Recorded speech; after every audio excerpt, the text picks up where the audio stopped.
Avoir raison avec Durkheim, épisode 3, fonder une science, en compagnie de Marc Joly, chercheur au CNRS.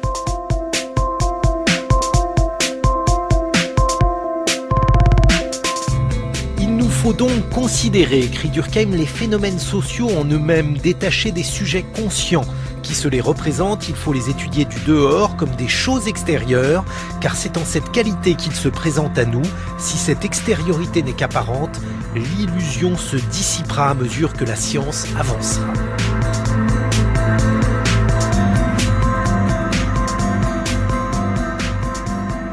Bonjour Marc Joly. Bonjour. Vous êtes chargé de recherche au CNRS et si l'on voulait en quelque sorte présenter la manière dont Durkheim est venu à la sociologie, on pourrait dire qu'il y a, sur le plan institutionnel en France, au début, une opposition entre Gabriel Tarde et Émile Durkheim. Pouvez-vous nous présenter brièvement qui était Gabriel Tarde ? Gabriel Tarde, c'était un magistrat. C'est quelqu'un qui est venu à la sociologie par la voie de la criminologie. C'est l'auteur d'un livre qui a eu un vrai succès à sa sortie qui s'intitule « Les lois de l'imitation ».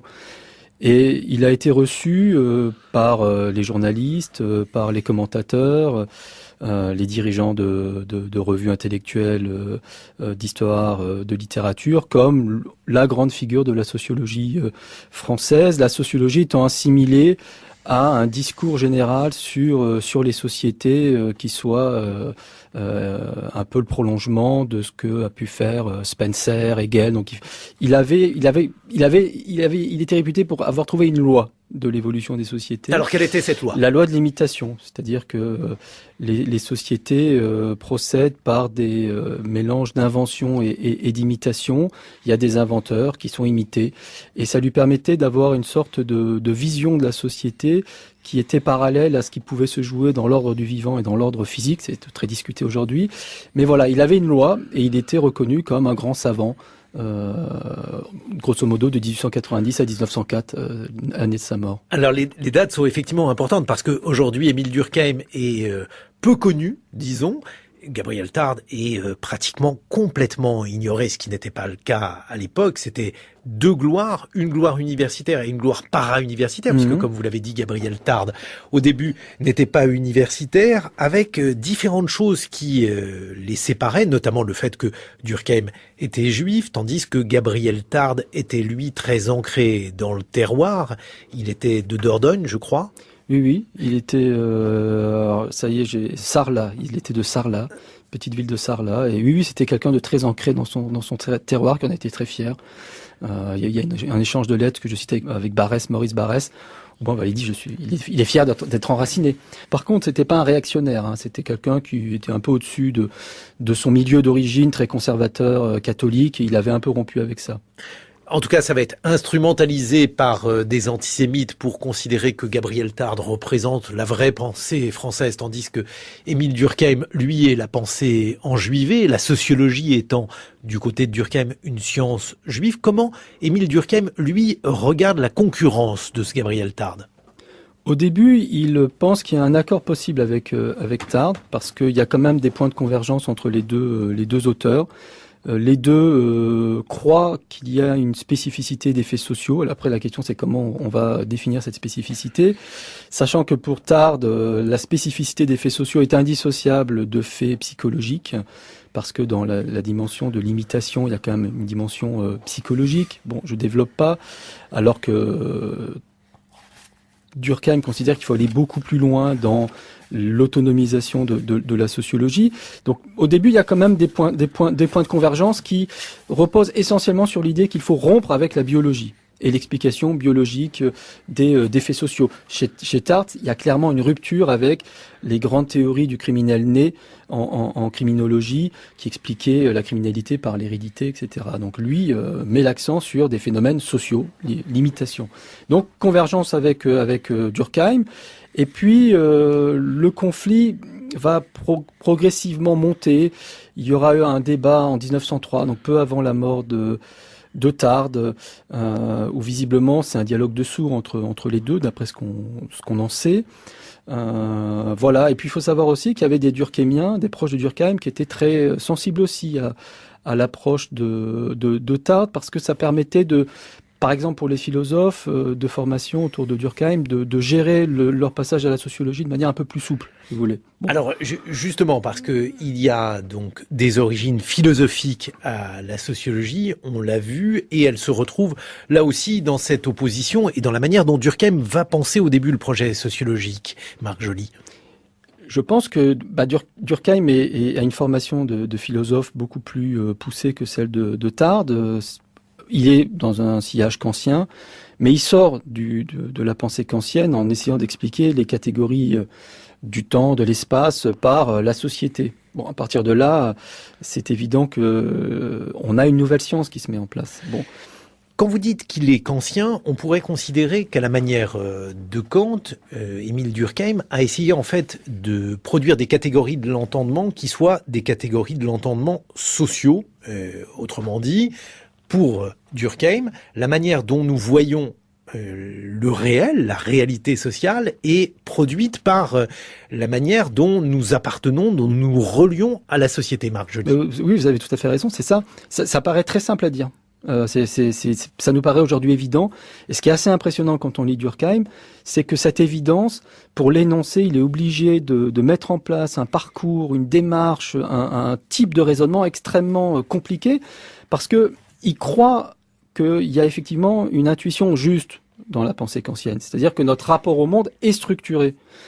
Mais il n'est pas structuré par un a priori dont on ne sait pas d'où il vient. Il est structuré par des catégories, comme vous l'avez dit, des catégories de l'entendement qui sont des créations sociales, qui sont le résultat de nos rapports sociaux, de nos croyances, de nos rites, pour les calendriers, les fêtes religieuses, etc.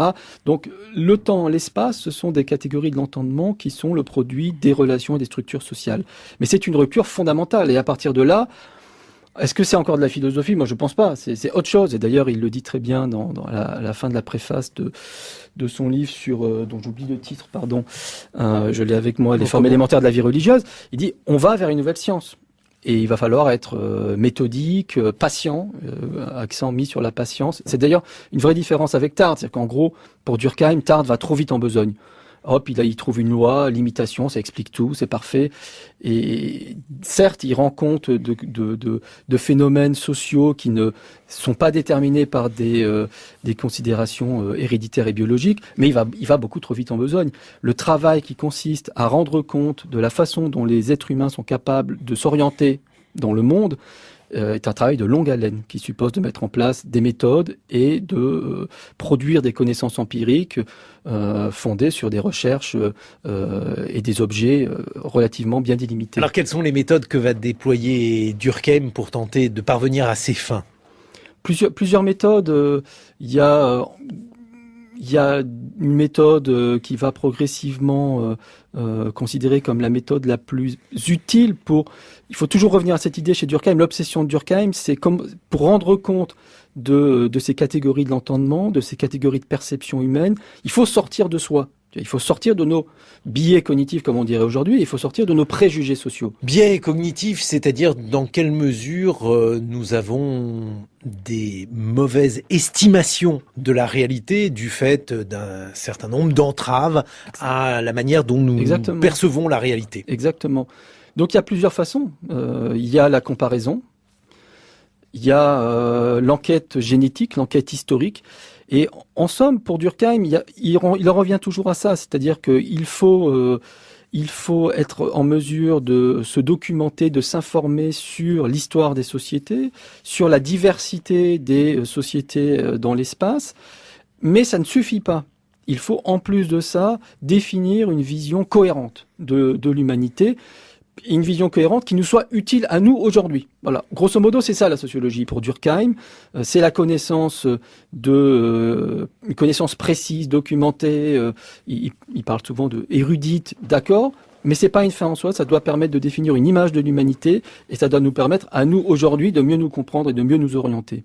Et dans le livre que vous avez consacré à ce que vous appelez la révolution sociologique, Marc Joly, il est d'ailleurs question de la concurrence de la sociologie non seulement avec la philosophie mais aussi avec la littérature.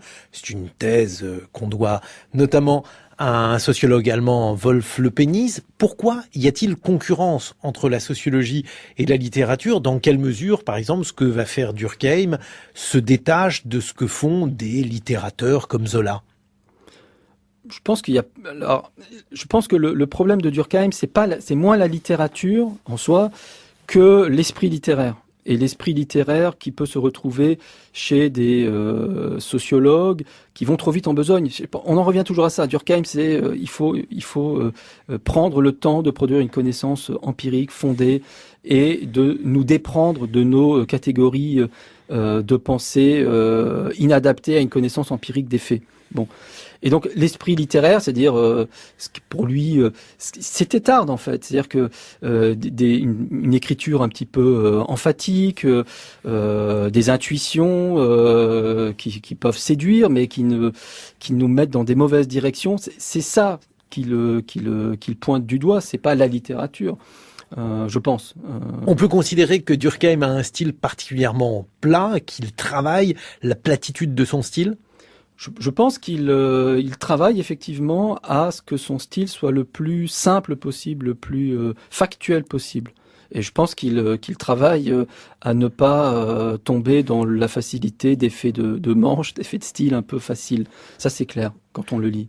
Et pour autant, il va devoir créer une langue qui soit une langue scientifique. C'est d'ailleurs le projet de la sociologie tout entière, pour laquelle d'ailleurs elle sera souvent moquée, parce que bien souvent on considère que la sociologie, c'est dire ce que l'on sait déjà dans un jargon un peu impénétrable. Comment s'y prend-il, Durkheim, pour forger cette langue? Je ne sais pas s'il se pose vraiment le problème comme ça. Mais il s'y prend, et je me répète beaucoup, en essayant d'être d'abord le plus honnête possible. Le plus prudent possible dans ce qu'il va énoncer. Il s'efforce aussi toujours de ne pas dissocier, ça c'est une idée reçue un peu qu'on a sur Durkheim, de ne pas dissocier la sociologie, la connaissance des faits sociaux, ce qu'on peut dire des faits sociaux, de ce qu'on sait par ailleurs en biologie, en psychologie scientifique. Il dit par exemple dans les formes élémentaires de la vie religieuse, que le règne social ne se dissocie pas du règne de la nature, du règne naturel, et qu'il faut évidemment penser la spécificité du règne social, de la vie sociale, dans la vie biologique. On ne peut pas les dissocier. Donc il y a chez lui la volonté d'immerger la sociologie et ce qu'on pourrait appeler la langue de la sociologie dans une culture scientifique beaucoup plus vaste, axée sur la compréhension des processus constitutifs de la vie humaine. Et du coup, lorsqu'il doit donc justement essayer de formaliser cela, comment va-t-il essayer de mener cette entreprise, Durkheim? Je pense pas qu'il essaye de formaliser quelque chose. Lorsqu'il dit par exemple qu'il faut en finir avec les prénotions, les préjugés, et qu'il entreprend donc de montrer qu'on peut avoir une attitude scientifique par rapport au social. Oui, alors effectivement, la clarté toujours. Par exemple, accent mis sur les définitions. Il faut, quand on parle d'un thème, par exemple le suicide, parfaitement le définir en amont. Donc il y a cette obsession d'être très précis sur le sens des mots qu'on utilise et ensuite de les faire travailler pour mettre au jour des structures de relations, faire comprendre comment les êtres humains sont reliés les uns aux autres. C'est des choses très simples comme ça à dire, mais extrêmement compliquées à faire. L'autre question qui est posée à la fois par Tarde et par Durkheim, c'est la question finalement de la conscience de l'acteur social. Chez Tarde, il est évident que le mimétisme est une force qui s'applique en quelque sorte à la société et aux individus surtout. Ces individus n'y peuvent rien, ils sont conduits au mimétisme, c'est une sorte d'éther mystérieux, une main invisible qui les contraint à agir comme ils agissent.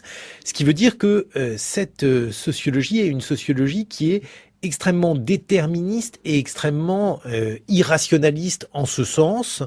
Qu'en pense Durkheim et comment finalement les sociologues voient-ils ces contraintes invisibles qui s'appliquent aux individus, Marc Joly? Durkheim, je dirais, est rationaliste, mais il pense que la raison est sociale. Voilà. C'est-à-dire que il pense pas que les êtres humains soient les jouets de forces irrationnelles, aveugles. Il pense que Il pense que, par exemple, sur la religion, il dit la religion, bon, c'est facile de tourner en dérision des rites qui paraissent un peu absurdes. Non, si ça existe, si les êtres humains ont donné autant d'importance aux institutions religieuses, c'est que ça a un sens. Et ce sens, il s'agit de le comprendre sociologiquement. C'est aussi simple que ça. Donc, il pense qu'il il croit en la raison. C'est en cela où il peut nous paraître un peu décalé aujourd'hui. Il parle explicitement en ces termes. C'est-à-dire que nous avons un rapport structuré au réel. Nous ne sommes pas comme ça. Nous avons un rapport structuré au réel. Nous savons le construire. Nous savons percevoir le réel. Mais ça dépend et c'est déterminé par les sociétés dans lesquelles on vit.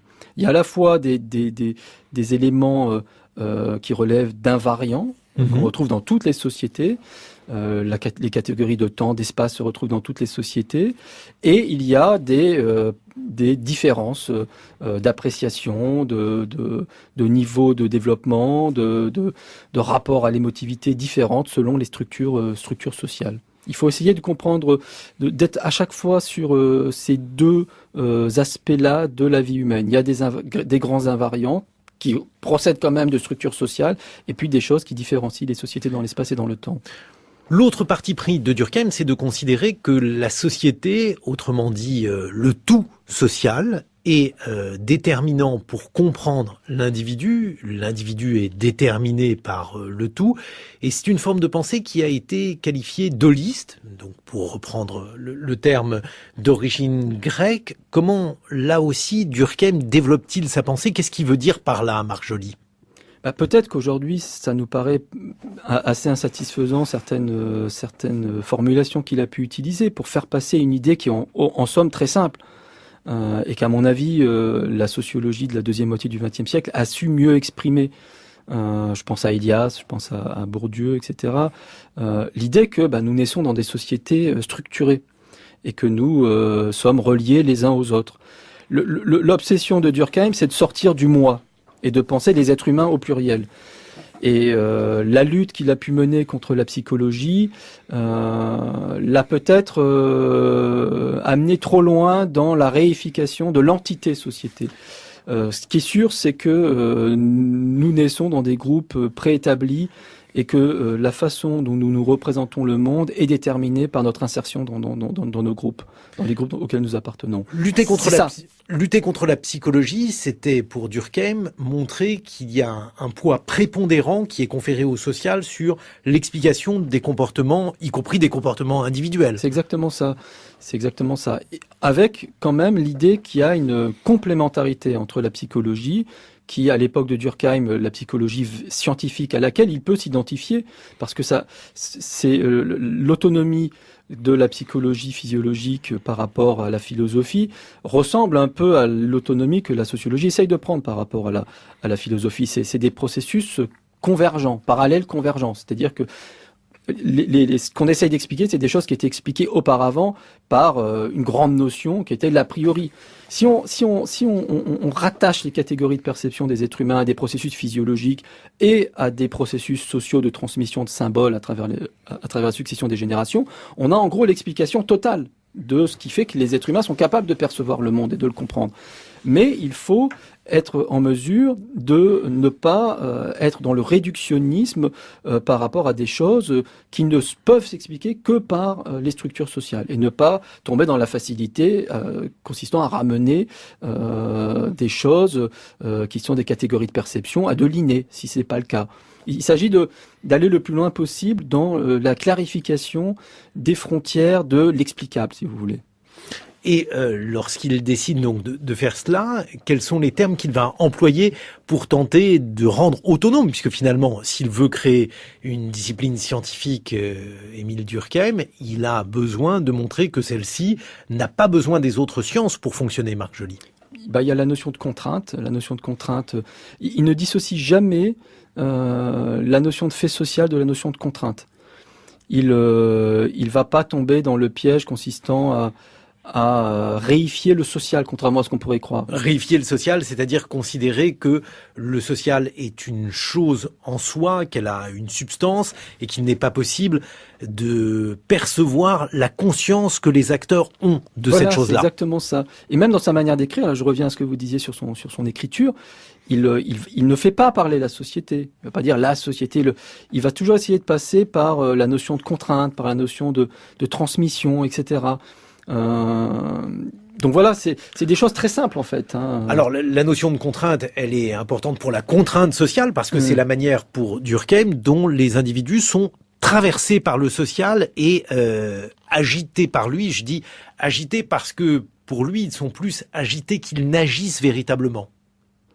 Oui, on peut le dire. Et en même temps, là on est dans des débats un peu... on peut agir que parce qu'on est agi.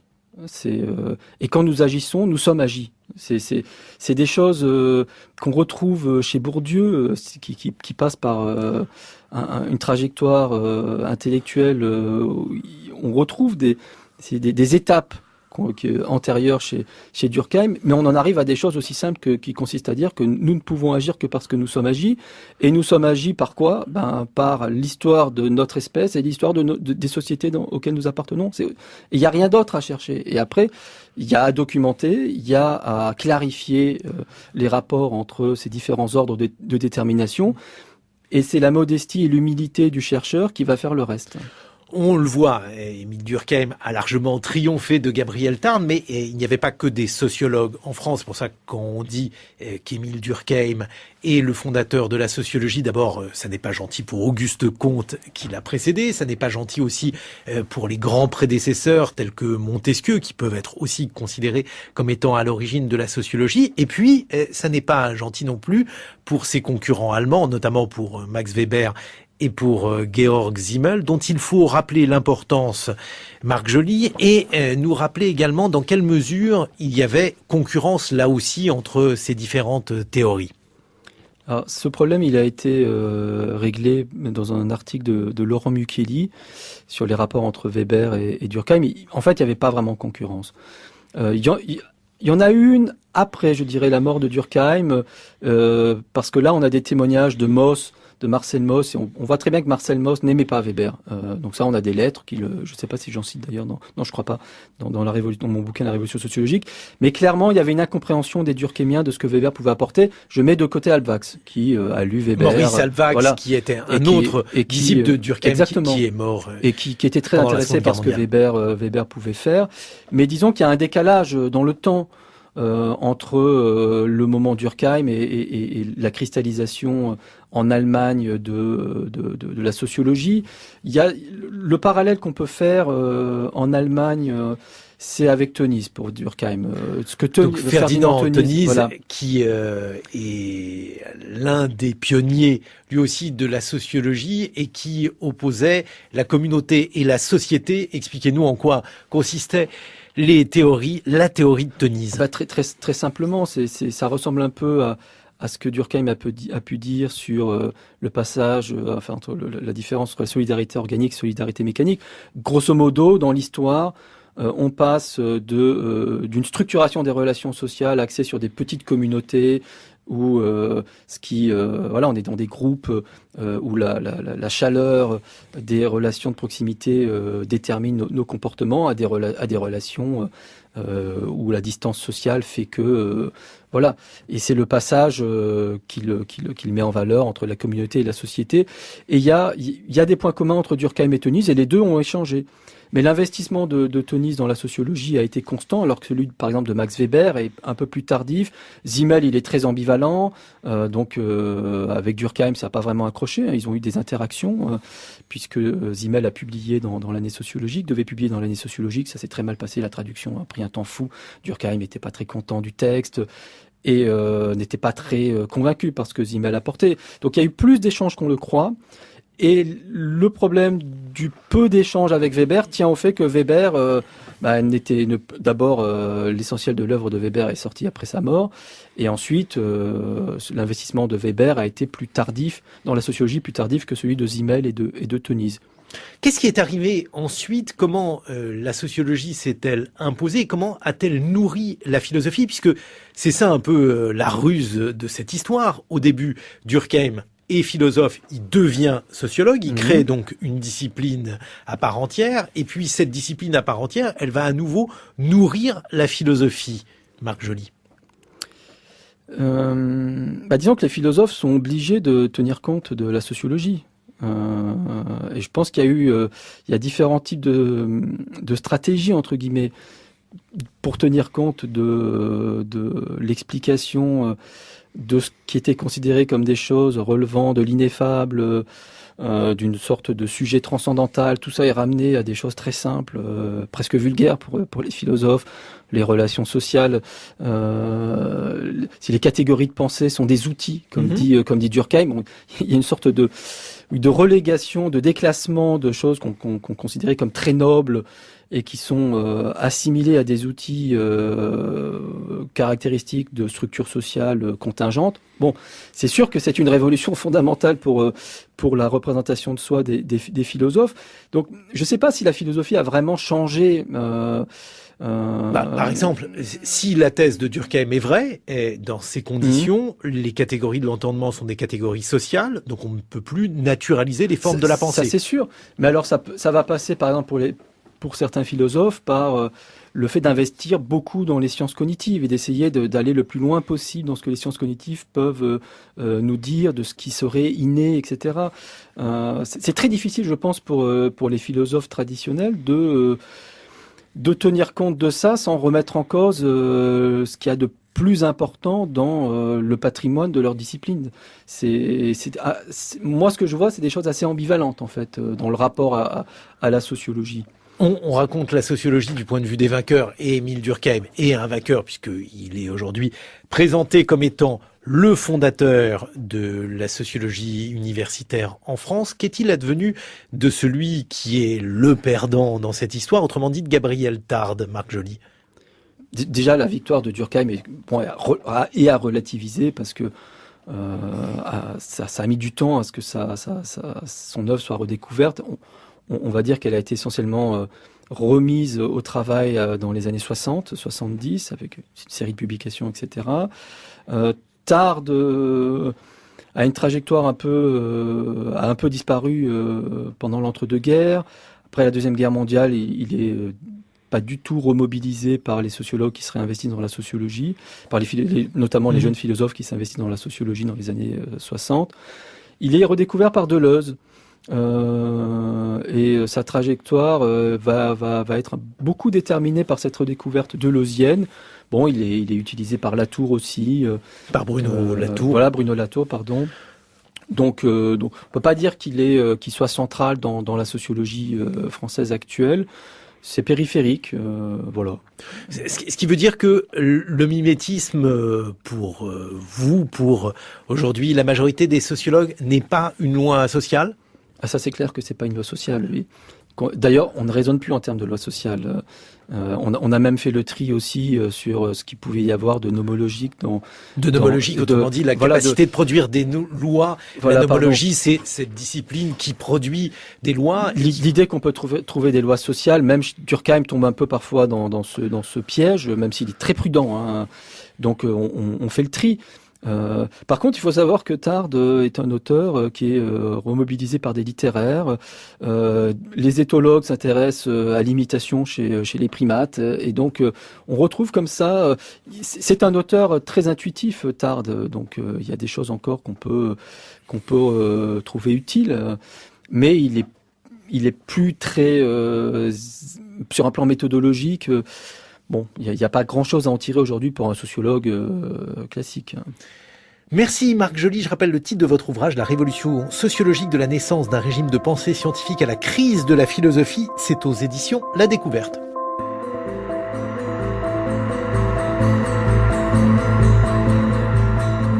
C'était Avoir raison avec Émile Durkheim, une émission de Guillaume Erner, préparée par Marguerite Richelme et Elsa Benayem, prise de son Alain Joubert, réalisation Guillaume Baldi.